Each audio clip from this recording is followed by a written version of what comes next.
Well, plant me in a garden and call me Bud. Did the Disney CFO just admit that their streaming business is a dud? It seems like they did. Disney Plus, Hulu, ESPN, maybe $150 billion invested into them for a grand value of how much? Well, let's just say it's so low you won't believe it. And we'll go there, folks, with his own words right now.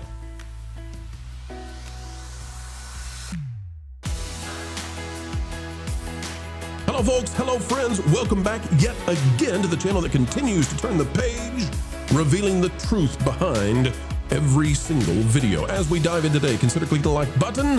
If you're not yet subscribed, do so. And if you see the hype button, believe me, folks, when I tell you the hype is always ripe to be clickified. Let's dive in right now. The Walt Disney Company is seemingly admitting their streaming has been defeated. Folks, you're hearing that correctly. We are following this closely, and it is an exclusive right here on the Pro Channel. Jonas J. Campbell has been investigating and verifying what the CFO of Disney has admitted. Hugh Johnston is his name, and it comes from the Morgan Stanley Conference. This is out of investing.com. Jonas, if we scroll down here, where do we go to find exactly, let's see, Q2 expectations include level entertainment profits and $500 million SVOD operating income. This is very complicated, folks. You can go read all of this. There's a lot to it.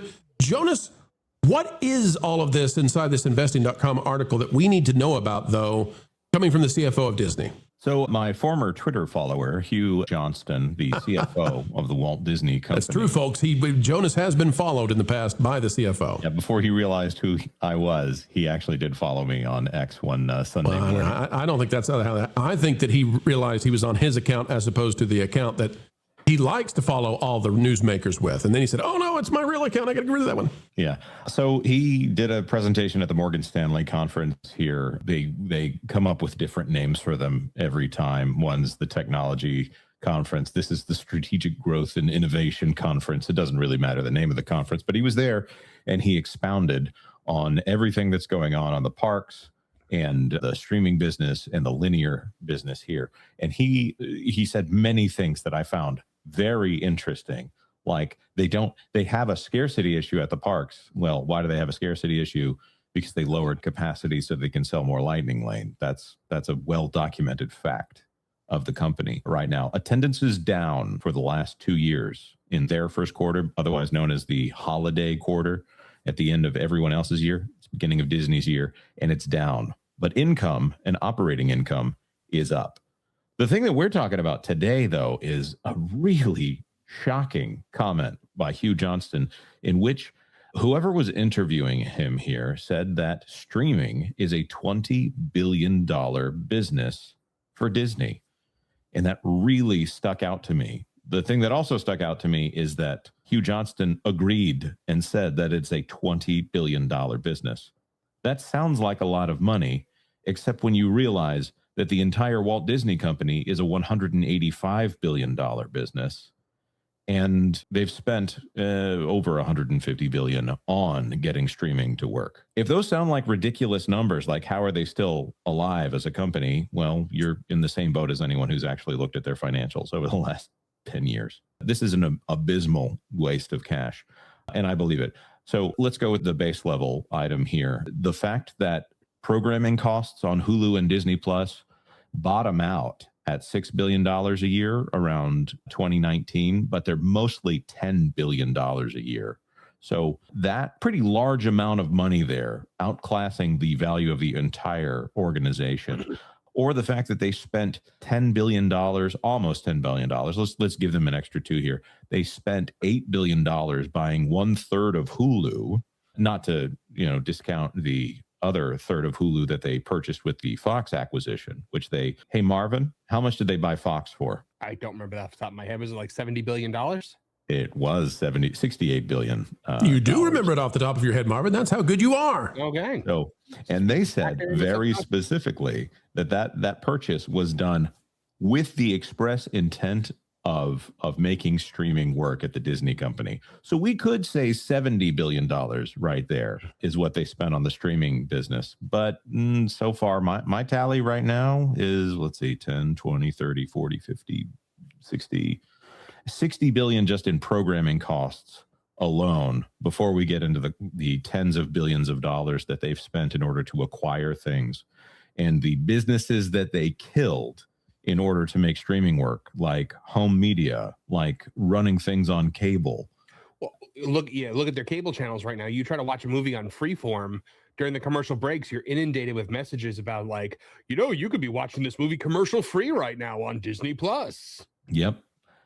Or the fact that they've killed their theatrical business in order to serve streaming. So that $150 billion, I'm going to say that was an AI assist, and the AI is actually pretty generous here. I think that Disney has spent almost the value of the entire company today in order to make streaming work, and to have the CFO of the company say, this is worth $20 billion. But no, wait a minute. Hold on a second. How many theme parks could be built with $150 billion, which is what they invested into the streaming? And remember, folks, they didn't have to invest this into streaming. They could have just given all of this stuff to Netflix, said, hey, we want a Disney tab in Netflix and we want you to pay us for it. Yeah. How many theme parks can they build? How many cruise ships can they build for $150 billion? Cruise ships, I'm going to say 30. If you're talking about theme parks, if Universal was just put in charge of the budget, I would say 15 to 17 theme parks. But if Disney's in charge of it, maybe 4. I don't know. So, Andrew, if we look at this, what we're talking about is the Walt Disney Company is, I guess, bragging, and other places are bragging about them investing all this money, and they've got a $20 billion streaming service, right? Disney, Hulu, ESPN, everything else they put in there. $20 billion. I mean, we could talk about Nat Geo, we could talk about Fubo, we could talk about all that, but Andrew, other companies don't operate this way. Other companies cannot spend $150 billion to have a $20 billion asset and then brag about it. Why do investors not see this, Andrew? What is going on? Why even consumers should look at this and say, what kind of insanity, what kind of upside down world do you live in, Mickey Mouse? It's so odd because, the math ain't mathing, right? Or as George Bush once said, it's fuzzy math, right? Like this math is not mathing whatsoever. And it's pretty ridiculous when you look at it just from a critical thinking standpoint, right? It's like, okay, so you expect to make $20 billion off of this, we'll say, asset that you have, but you are investing over 150 in it. Like, how are you still operating? Now, obviously, we know that Disney has their hands in so many other things that they are getting funds elsewhere, right? Their films, at this point, their films may as well be a loss leader, right? Because they're certainly not moving toys for the most part now, at least not in case of like Marvel and Star Wars. You can watch, Jeff's videos that he does checking out Ollie's over on WCBS for all of that. But I don't understand how a company gets to operate like this in perpetuity, because the bill comes due at some point. You can't just operate at a negative forever. Most new businesses will start out their first handful of years or whatever, and they teach you this in business class. Usually, when you're taking into account your startup costs and all of that, your ROI is in the negative until a handful of years in at best. But Disney, for a while now, at least with this department, their entertainment division, and specifically Disney Plus, it has been a massive loss for them. And so I don't see how you justify continuing to invest when it's literally just putting you further and further in the red. That's silly to me. I'm no financial analyst. Go watch Valiant if you need that. But it's ridiculous to me. I'm going to throw in here that I think you're actually correct that the film division is a loss leader. They projected a huge loss for the quarter that Avatar came out, and then they had Zootopia 2 be an unexpected hit. So there may be an instance there where they might have squeaked out about $200 million in that quarter for the entire film division. But for the most part, the films are a loss leader. So the only thing they have are those theme parks. One rule of thumb that I've always heard in valuing a business is you take profit, which Disney, if they get $20 billion of revenue on a streaming service, that's not $20 billion in profit. It's like this last year was the most profitable year for combined DTC ever. That's what they call all of these together. And it was $1.5 billion. So the rule of thumb is 7 years of profit. That's the value of the business, or a good rule of thumb if you are trying to value something for sale. So with that, that's about a $10 billion business. So let's talk about how Disney plans to fix this, because the entire value of your company into this, right? $150 billion. And you've got a product that is now worth $20 billion. That is a huge problem. So how is Disney going to fix this? Well, according to Hugh Johnston, this is the way. They're going to combine Hulu and Disney Plus completely now, which we all told you years ago, back in 2023. It was called Project Hulk. We exposed this first and foremost, got it out there. They love us for it. And here is the culmination of that. And here's how they're going to fix it. He says, in a couple ways. One, obviously, we're going to over-communicate to customers what's going on with that, talking about Hulu and Disney Plus being combined together and Hulu's dead. That said, our view is we're going to make it so much of an enhanced experience for our customers that, in fact, they're going to want to be a part of this new Disney Plus app. Now, what does that mean? From the inside of the company, we're going to combine watch histories, combine a lot of the data. That enables us to create much more sharp recommendations in terms of things that you may like or things that you would want to watch. We'll do that both with things that people have authenticated themselves for, but other things that they haven't subscribed for, with the hope that we can also market and upsell to them. Our view of it is it will be a much friendlier app. The homepage will be much more customized for the individual. Over time, we're hoping that people will be able to increase monetization per consumer by virtue of offering them features that they're interested in and they're interested in subscribing in as well. That said, if you really want somebody who only wants one thing, you just want Disney Plus, you just want Hulu, you'll still have the opportunity to do that. As you might imagine, with price points and with marketing, we're going to encourage people to bundle and take more and more of the content that's on Disney Plus. We are really, really excited about that. That's something that'll be on our doorstep at year end. I'm Josh tomorrow, not Bob Iger. Now, Marv, the worry here is Disney Plus, when merged completely with Hulu, might not look much like Disney Plus anymore. But it turns out people want Hulu content, not Disney Plus content, unless it's Bluey.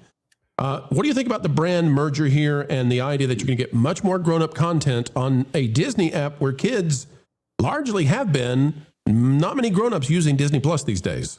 Well, that's the thing. When you see that that iconic Disney, D symbol, you're expecting a, family-friendly stuff. So you're on a platform called Disney Plus, and you can watch something like Deadpool, right, where it's just F-bombs and then you watch things that have nudity in it and stuff like that. It's going to be very, very confusing for a lot of people, because now Disney Plus is going to be a place where you can get nudity, where you can get excessive violence, where you can get terrible language, and where you'll be able to gamble through ESPN.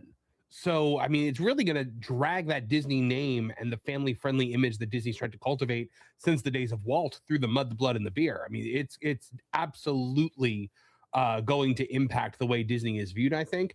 But you're right. The thing is that people are used to Hulu. Hulu is one of the original two streaming services. It was Hulu and Netflix. Those were the two big ones.